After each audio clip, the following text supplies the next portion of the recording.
Посвещава се това знаме, деня на славянската писменост, за продължаване делото светите братя Кирил и Методий, сега всякога и във веки веков. И нека благословението на Господа нашего Исуса Христа да приде на всички учащи се български деца и на всички деца по цялата земя, сега всякога и во веки веков. Спаси, Господи, люди Твоя и благослови достояние Твое. Бог да ви благослови всички присъстващи и всички деца по цялата земя. На многая и благая лет. Напред науката е слънце, което в душите грее.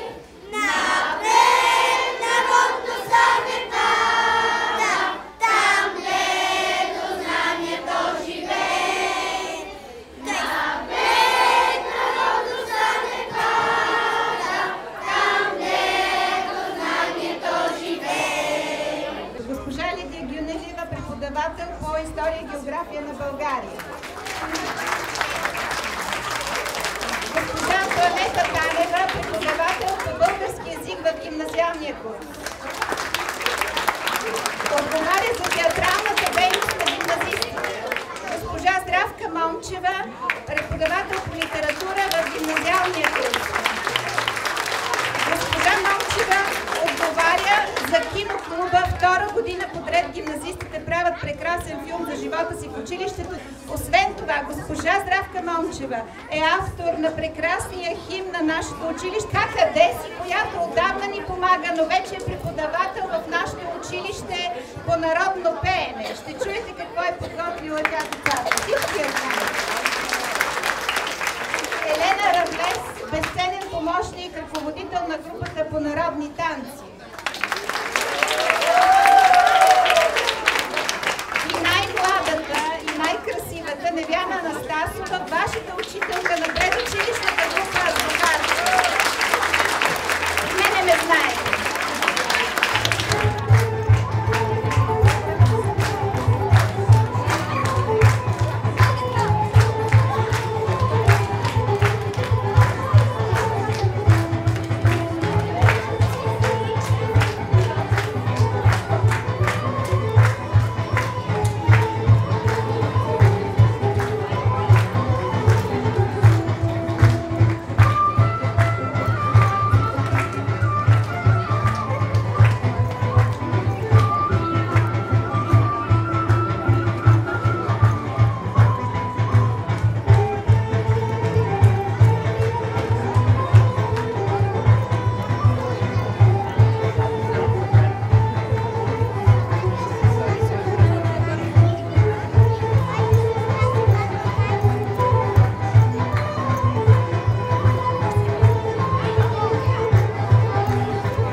Мъни са, бе, идиоти!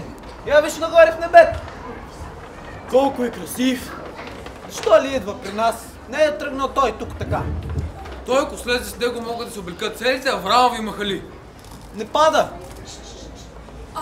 Я вижте, там има пробит. Той е ранен. Пада! Ей го!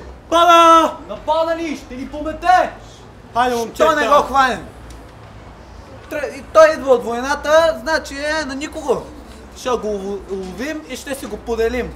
Както сме оголели, все едно, че Бог ни го праща. Балона! Гледайте балона! Илийко, ти ли си бе? Не ти ли стига на тебе младата ти невеста, ми си се домъкнал тук да тебнеш и чужди невести? Криете си срамотиите, ма! Не видите ли, се идват мъже и ни дебнат. Мигър има сега мома или невеста, дето се изчервява. Нашите герои са вече застинали в живописни пози върху въжетата. После политат и летят над целия Балкански полуостров. Гледат, че летят над влашките земи, защото чуват переница. После над Сърбия, защото хората отдолу, които гледат към небето и ръкомахат, крещят: "Ебем му Бога и Богородицо!" Богу и Богородицо! Момчетата ни се гледат и гърците. Чувате ли това, сиртаки? Не ги виждам тия братя гърците, но ги чувам, че тъгуват. Само турчинът ето още не ви е съгледал. Чува се, отпява хорчета, ва и ала. Не можеш турчинът без мане. Кой с мане, кой с посуднив, кой с переница. Всеки от съседите ни иде с нещо срещу тебе. А вие с какво ще ги поздравите? Ура! Помощ! Помощ! Помощ! Защо си дерете каравата? Тук няма кой да ви чуе. Тук само вятърът чува гласовете. Тук ангели литат, души летят, трошливи, леки. Мале, тате, Бате, Лело, Сестричката ми, дъще. момчето ми. Деде, мамо, брат. Родна България, моя родино, тук сме родени по синьо небе. Българи много има по света.